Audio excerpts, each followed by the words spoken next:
I don't think we put ourselves in those positions. We don't know, so we put our own fears onto the players, and we look at it, and it's like when we create narratives to soothe the problem. So when Liverpool weren't scoring loads of goals, it was Buvac. It was the absence of Buvac, and you can go, that's a thing that it's cause and effect, but we don't know enough about what's happening to be able to do it. So we create stories and we make links that aren't necessarily there.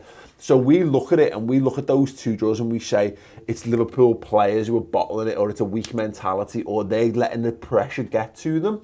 And yet we don't know that. We just suspect that because the pressure's getting to us. Yeah. The pressure is getting to us, so we presume the pressure must be getting to the players. But I keep coming back to it. There's a world of difference. Football at a base level is very similar. So like I've played a lot of 11-a-side football, so the fundamentals carry through. So I have a more of an understanding of football than someone who's never played 11-a-side football. But I have never played it to any true level. If you're a proper professional athlete, there's something you have in your brain that the people who don't, because if we had that, we'd be able to, to do that kind of thing. Like, so a lot of it is us just thinking that things are fucked when they're probably not fucked. And if the players felt it was fucked, I think you get a clearer sense of that from them, to be honest. Because let's be honest, these are not fucking geniuses. These are not. They might be media trained, but they're not Oscar-winning actors. I think we would get far more of an inkling from the players that things were fucked because they wouldn't be able to hide it. They'd be in absolute shambles, whereas they're not. They're not. Like, I can't say it enough that everyone needs to just relax a bit. Like, we're still top of the league. And another thing, I was saying this upstairs before to Ross, if something happens, let's say City go and beat Everton, and by the way, it'd be the most Everton thing ever for them to beat City and make all their own fans miserable. All their fans absolutely fuming by the only win they've had in weeks. But let's say City beat them and then they go and beat Chelsea and we lose to Bournemouth, and we've played one less game and we're 3 points behind Man City.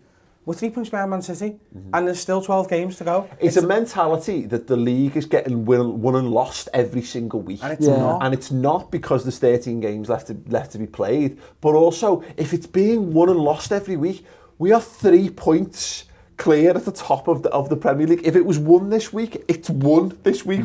Give us the trophy now, we're Premier League champions. It's the fear of the collapse that's killing everyone, I think, at the moment. And I say everyone, it's not killing everyone to keep doing this. There's a temptation to slip into that because... It's killing people with Twitter accounts with names like False Firmino and Undeniable Salah and shit like that. And the profile picture's a cartoon or a fucking car. Yeah. Anyone who's a normal person is going, right, we've drawn with West Ham. There was 11 players on the pitch trying to stop us winning the game, and they managed to do it. I said this, I put this in our group before, and I said this when we've had situations where people are like, sack the manager, and it's like, and then people are saying, no, it's fine. You go, how can you say it's fine? You're being deluded. It's like, it's not delusion. It's just it's faith and it's a degree of positivity. And I always say, it's never. How do you know something is fucked? It's when the people who are normally going, don't worry, it's fine. When their heads go and they say it's fucked, it is actually fucked, because you realistically, you should never judge a situation by the true extreme ends of the thing. The people who are just like, it's perfect. If someone's saying it's perfect, now they're wrong. They're absolutely fucking wrong. But if someone's saying it's absolutely fucked, they're also wrong. The truth lies. I actually think the truth lies definitely more in the positive end, because we're 3 points clear at the top of the Premier League. The only team we've lost to this season in the league is Manchester City. I think like Andy Robbo said, well, it's a blip. It's a blip. We need to make sure that it doesn't stay a blip by getting back to winning games. But no one was saying Man City were dead and buried when they lost back-to-back games. No. Pep Guardiola had never lost back. I don't think he'd ever lost back-to-back like domestic football matches. Like, weirdly, you know what I mean? Something but they've done it before, like that. Haven't they? And that's the difference. They've done it before. No, true. Yeah, and of course, and that's what I mean. I think you're dead right, but I think we've fucked this up so many times. So I get it. I do get the fear, but I think we're entitled to our fear. Have your fear, but keep it to your fucking self. Yeah. Because And because, as I say, I think it is our fear and that's our cross to bear. By all means, go for counselling, you know what I mean, and seek comfort. But but if you're feeling negative about stuff, or you're feeling downbeat, down in the dumps, stop wallowing in it. There can be sort of talk to people, engage with people, look for the positives. If you want to be miserable, be miserable, by the way, but don't stop trying to drag other people down into the mire with you. If people are positive, be happy for them. Yeah. Be happy for people who are happier than you. Surely that's a decent way to be. Yeah, be miserable if you want, but over there.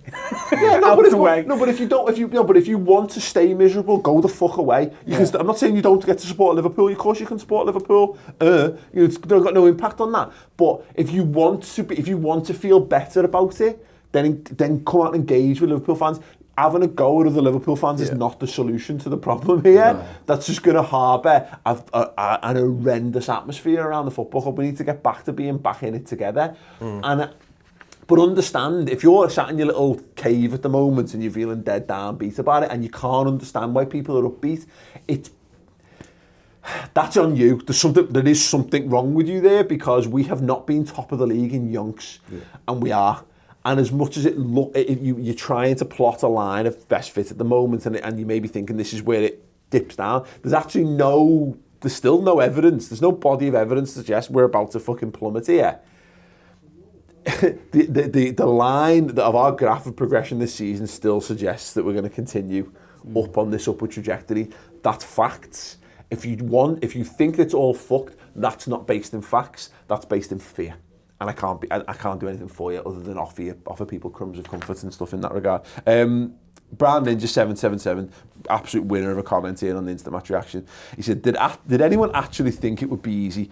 We haven't won a title in 29 years. Everyone needs to stop being entitled and actually support the team in their dip in form. This draw doesn't mean that the title is over, in inverted commas, or that we are bottlers. It means that we have had a poor day at the office, which is perfectly acceptable considering that we have had 5 key injuries to the squad. Am I happy that we didn't win? No, of course not. Do I trust Klopp to turn this around? Yes, I do, because he's better at this job than anyone who's complaining about drawing a game of football. Things are never going to be perfect in a season. People need to get that in their head. If you can't cope with a few drop points, then I don't think you should watch football anymore, because you clearly don't have the stomach for it. I think you should recap this entire episode in one comment. Last 10 minutes. It took us an hour to say that. Can we have a round of applause for Brown Ninja 777, please? Because I think that's incredible. I agree with that. I mean, look, again, it's a fine line between having a goal fans and saying stop being minge bags, and there's definitely an element of that, of course. But this is what it feels like to be. This is what it is to be at the top of the league, to have something to lose. This is what it feels like to be a competitive football team.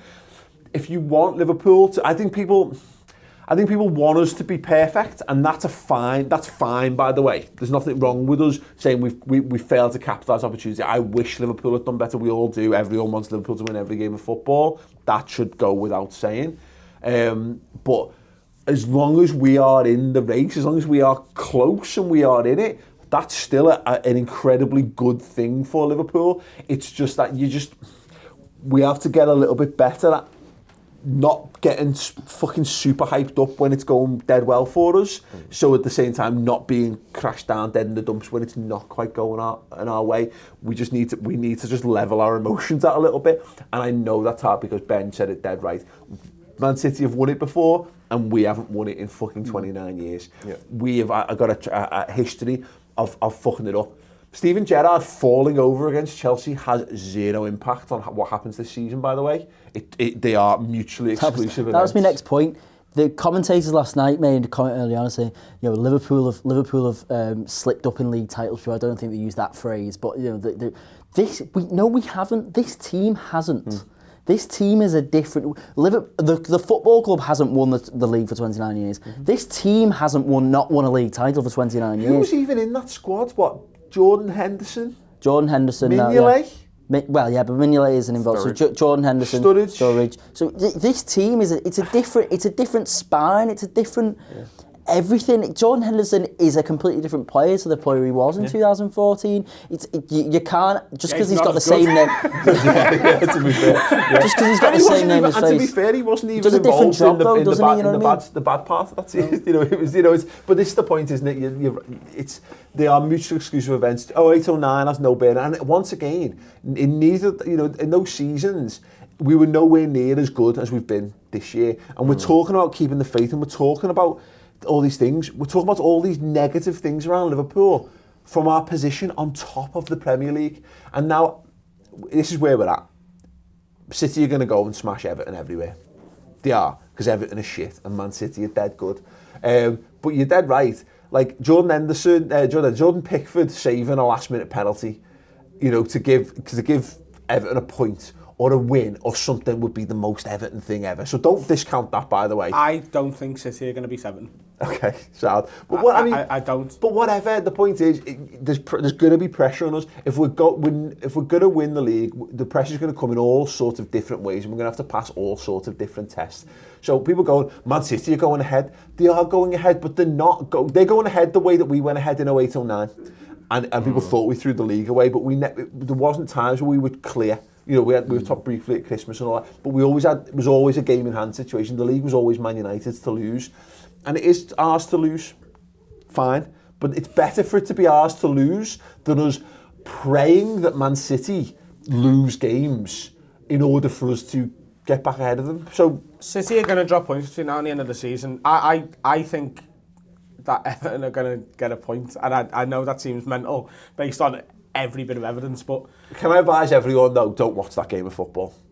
Do not watch Everton Man City. So I'm not going to be. Well, exactly, but don't watch it, because Everton are going to get battered. Everton are going to get absolutely fucking twatted everywhere, and they're going to love it, and they're going to celebrate the goals going in, and it's going to be the worst thing you've ever seen in your life, and it's going to make you more stressed and life more unbearable. But keep your phone on. And I'm sure that, as what happened to me with the City-Newcastle game, if you find your phone starts going crazy about 9:30 on Wednesday night, then check it, and you might be pleasantly surprised, because, again, as we say, Everton have got it in their locker to do things, but don't hold any hope on it. We just got to focus on what Liverpool do. We just got to get back to the mentality of Liverpool are quite good. Let's try and enjoy it. Let's relax, and let's get behind supporting the team, because Liverpool have got Bournemouth at home.